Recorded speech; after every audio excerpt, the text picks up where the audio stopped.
Hello and welcome to the Wellness Journey podcast with me, Rhi Bowden. And me, Suzanne Williams. This season is all about new beginnings, and today's episode is about being brave. Oh yeah, you definitely need to be brave and have some courage to make any change in your life, whether that is changing your job or changing your lifestyle habits or your relationship, where you live. You need to be brave and you need to have that courage. So where do you get your courage from? How are you brave, Suzanne, when you make all these changes? How am I brave? Yes. I think for me, and I have to always go back to this time and time again at the beginning, is my why. Why do I want this change? Because otherwise we can be overwhelmed by it. Too much to do, I can't do it. I don't know where to start. I've got no support. So why am I doing it? Well, I want to feel fulfilled in my job. Okay, there's your why. Keep the why there, stick it up on a post-it, journal on the why every single day to give you the fuel to move forward. So when you are scared, and you will be, you come back. Why am I doing this? Why do I want this change? Why can't I just stay where I am because it's safe? Why, for me, is a big pull. Oh yeah, I totally agree. And I think the ideas with the sticky notes and things are really good, and the journaling, I definitely access that. And I think it's always nice for me as well to, whilst I'm journaling, to go into the future. Well, what would life look like in 6 months or 12 months or even 2 years and 5 years? If I make this change now, what potentially could it look like? If I don't make this change, what could my future self look like? Yes. So it's sort of... It's a good one, isn't it? Sometimes the goal seems too overwhelming. It's like, how on earth am I going to get there? How on earth am I going to be able to do that thing? It just seems like impossible. So knowing actually little steps, think about what it could look like in, a month, 6 months, a year, and then just be consistent.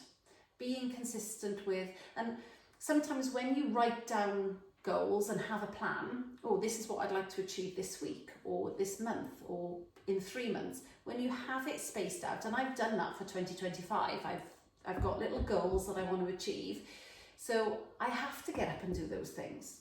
That's not going to happen. So because I've put that little goal in, it makes me move towards that goal, and it gives me a timeline and a time frame to do it, to achieve it, as opposed to, well, I want to make that change, but it's all just vague. There's a lot of vagueness to it. How can I? So I think that having some structure allows me to go, no, I've got to step up. Even though this is hard and this is difficult, I've got to do something today towards it. So you've broken it down. So I break it down so it doesn't seem so overwhelming and scary. And then it allows me to sort of tiptoe towards it rather than bulldozer towards it. This is really good for our brain as well, because our brain gets dopamine hit when we complete something. So if you complete today, I did some research on that topic to understand it. Dopamine hit, tick. Nice. I want to do another thing now towards my goal. So breaking it down into small steps, your change, whatever it is a really good thing for your brain. It'll feel, well, I wasn't overwhelmed with that step. Okay, I can do another step. Whereas if you have 56 things on a notepad that you have to do for this change, your brain's going to go, what? So break it down, small little bits every day, maybe 10 minutes on your goal every day or something like that. So your brain goes, yes, dopamine hit. I'm awesome. I've got more courage now. And that bravery sort of builds as you step on the path. Make it small. If you look at the big thing just as the big thing, your brain will say, no, we're staying in this job. I know what I'm doing, even if I hate it. Make it easy, gentle, flowy, safe, good. Make it feel good.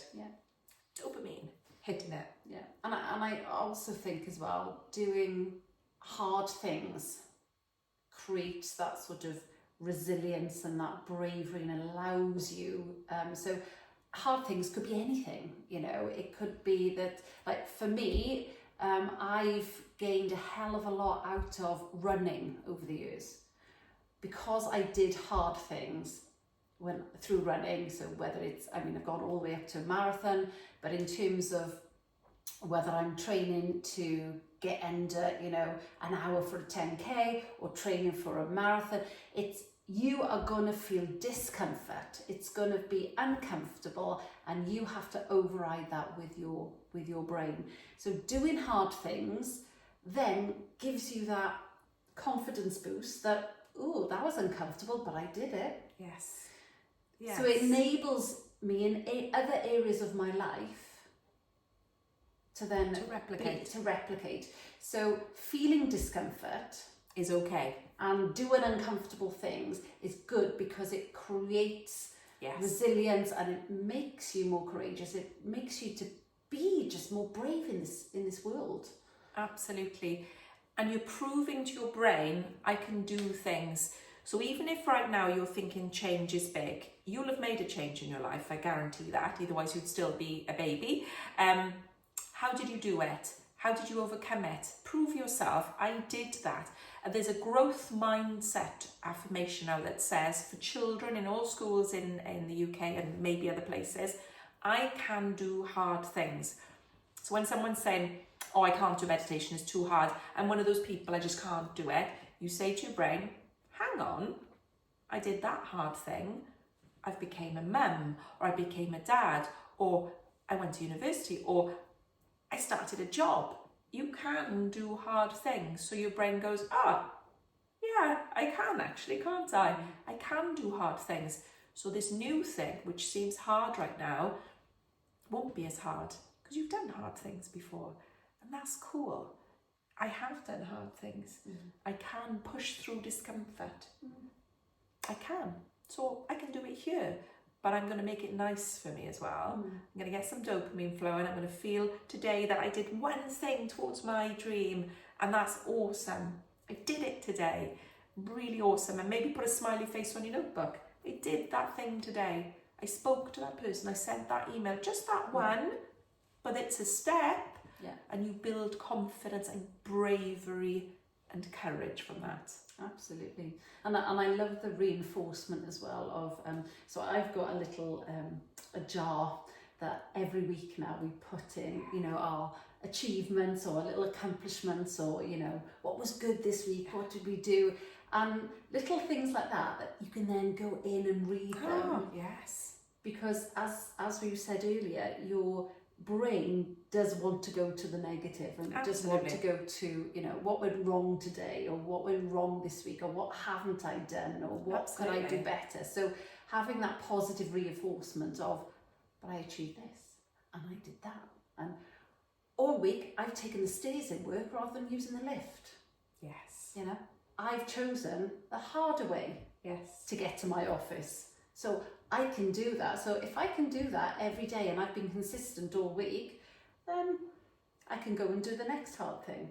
Absolutely. And it's giving yourself that pat on the back and that reinforcing, isn't it? Reinforcing, yeah. That you can do these things, because as Rhian said, there'll be part of your brain saying, see, you couldn't do that last year and you didn't do that, but you've done loads of other things. And that brain reinforcement gives you strength and courage and bravery. Prove to it what you have done so that it can do what it has not yet. And there's even stories about people making a simple change, like having 1 glass of water extra a day, and that leading to a massive health change, because then they build. The water becomes the sim, which becomes the walking, which becomes the, but if they'd gone for the end result now, the brain would have said, no way. So making the small, I drank a glass of water today extra. Yes, well done me. It may seem small, but it's huge for that person, which is telling their brain, look what I'm changing. Do as small a thing as you want to begin with. Tiny, easy peasy. But once you've done it, you'll feel good. And it's towards your goal. Something every day that your future self will thank you for. That's where it all comes from. People aren't making these huge changes every day, are they? They're making small steps. And some people are making huge changes. But lots of people are building towards it. And I think sometimes when we see people in social media, you know, or friends and family, people who are doing the thing that you want to be doing, your natural assumption is it's come easily, and they've just, you know, oh, look at them, they've got it all already. They're just doing it.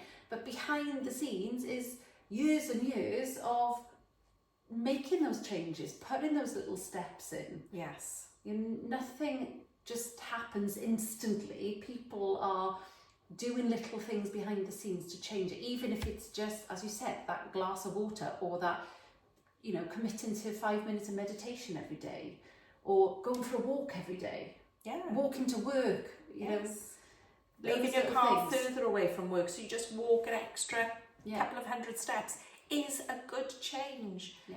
And it'll build to your big change. Easy now, hard later, hard now, easy later. We've got to make changes and choices. Yeah. We will change anyway, whether we like it or not. So it's about making changes that we want, that make us feel good, that nourish us and gives a joyful life. Yeah. Choosing them.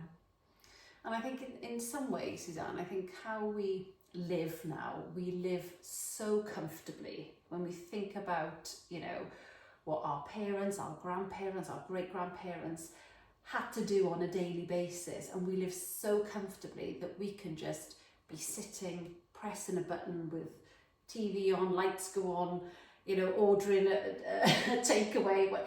Yeah. We don't have to endure discomfort. It's not I have to go out and dig, you know, get the coal from the coal house and bring it in and put it on the fire. I don't have to endure, like, the house doesn't have central heating, and so it's cold, so we are cold, we're uncomfortable. So struggling. So we living in a very comfortable environment. So I think sometimes we have to now go and seek that discomfort, because we are so comfortable. Yes. Because by being uncomfortable and doing hard things, that is where we find that resilience and that strength and that courage to, you know, to go and smash whatever it is in life you want to go and do. It's where we grow. Yeah. There's a little story about 2 seeds under the ground, and one of them says, they're both going to start growing, and one of them says, I don't know what's outside the soil. What if I come through the soil and I get eaten? What if I come through the soil and my petals don't form?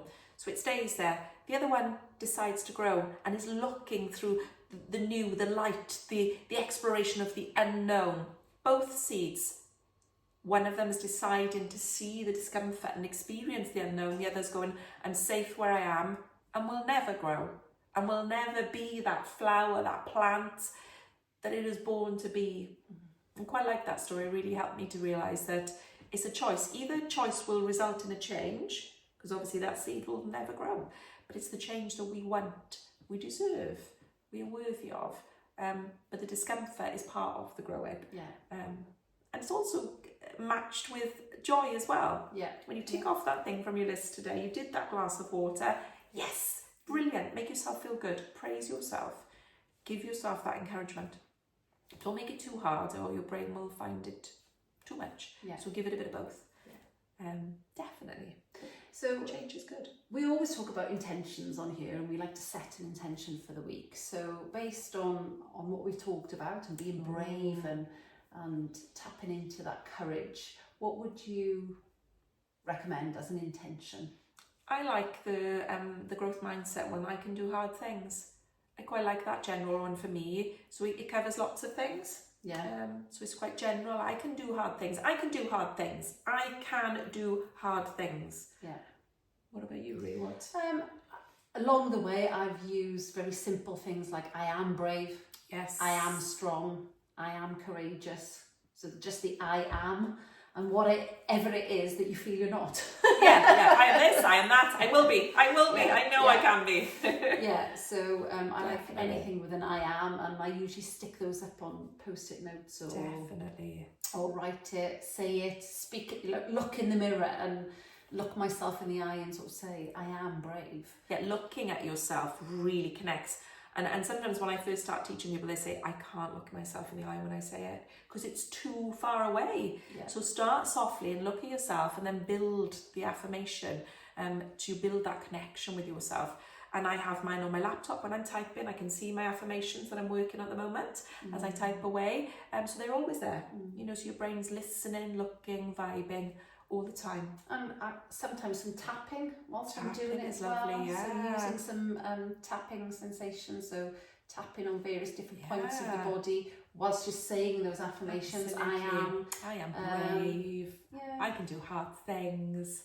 And work with yourself and be kind to yourself on the journey, and know that it will get easier as you step towards this change. And you have been brave in your life. You have been, or you wouldn't be here right now. We're all brave, always. So if you really enjoyed listening to this, then please tell a friend and share it with your loved ones. Subscribe to us and like us.